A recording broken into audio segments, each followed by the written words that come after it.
तो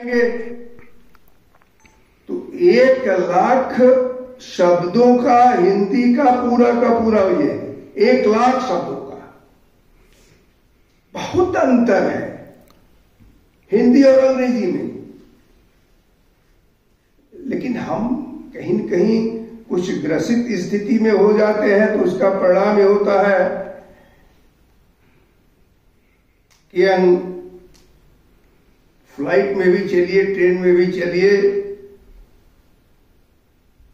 तो आज तो स्थिति ये हो गई है कि बच्चों को भी लेकर के माताएं चलती हैं। और अगर बच्चा स्वभाव के अनुसार, बच्चे का स्वभाव होता है, स्वभाव के अनुसार वो नीचे कुछ पड़े हुए को उठाता तो कहते हैं डोंट टच।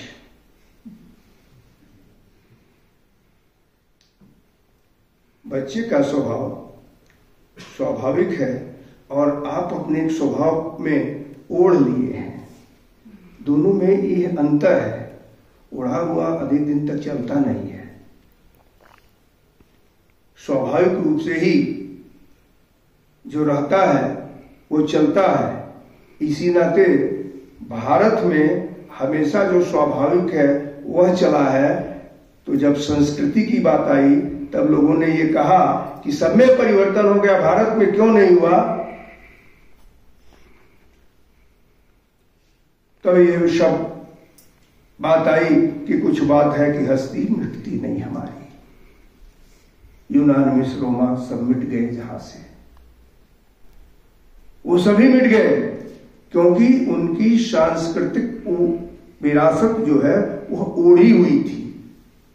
हम स्वाभाविक स्थिति में उठते उठते जिए।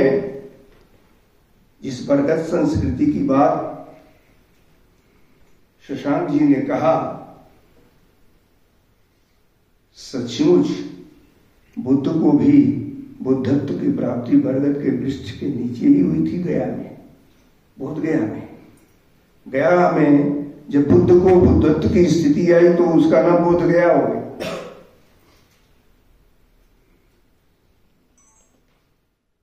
बुद्ध ने क्यों चुना बरगद के वृक्ष पर के नीचे जाकर के तपस्या करना? क्योंकि उन्हें यह लगा कि यह एक वृक्ष ऐसा है कि इतना आच्छादित है कि इसी के नीचे अगर बैठ करके हम अपनी तपस्या करेंगे तो हमको शीत से भी बचाएगा, गर्मी से भी बचाएगा, बारिश से भी बचाएगा। मतलब हर प्रकार के संकटों से बचाने वाला जो बरगद का पेड़ है, हर गांव में वह बरगद का पेड़ है, हर गांव में वह बरगद का पेड़ है जो कहीं न कहीं अपने गांव के लोगों को बचाने के लिए कार्य करता है। मुझे लगता है कि बरगद की संस्कृति वही है।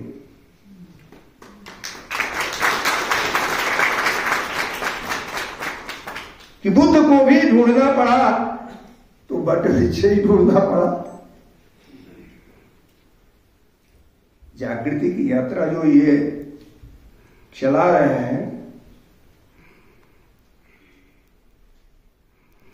हम लोगों से केवल चर्चा हुई, यात्रा का अंग बनने का कभी ऐसा अवसर आया भी नहीं। तब जब यात्रा चलाते थे तो लगता था कि शशांक जी अपने किसी राजनीतिक उद्देश्य की प्राप्ति के लिए यात्रा चला रहे। लेकिन एक बार जब मैं गया, इनके उस केंद्र को देखा, तो मुझे लगा कि उस जागृति की यात्रा तो चल रही है, देश में जा रही है, लेकिन जिस प्रकार से उस पिछड़े हुए क्षेत्र में इन्होंने पिछड़े हुए लोगों के लिए कार्य करना शुरू किया, सही अर्थों में तो जागृति की यात्रा वही है। क्या उस क्षेत्र में हजारों लोगों को उद्यमिता के आधार पर इन्होंने जो रोजगार देने का काम किया, प्रशिक्षित किया, वह बहुत महत्वपूर्ण है।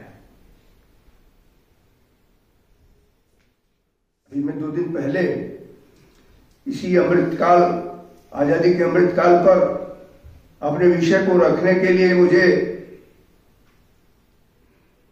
उद्यमिता विकास संस्थान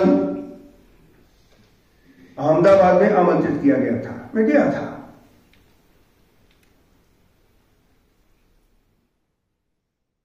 आज राजनीति में अलग अलग प्रयोग हुआ करते हैं।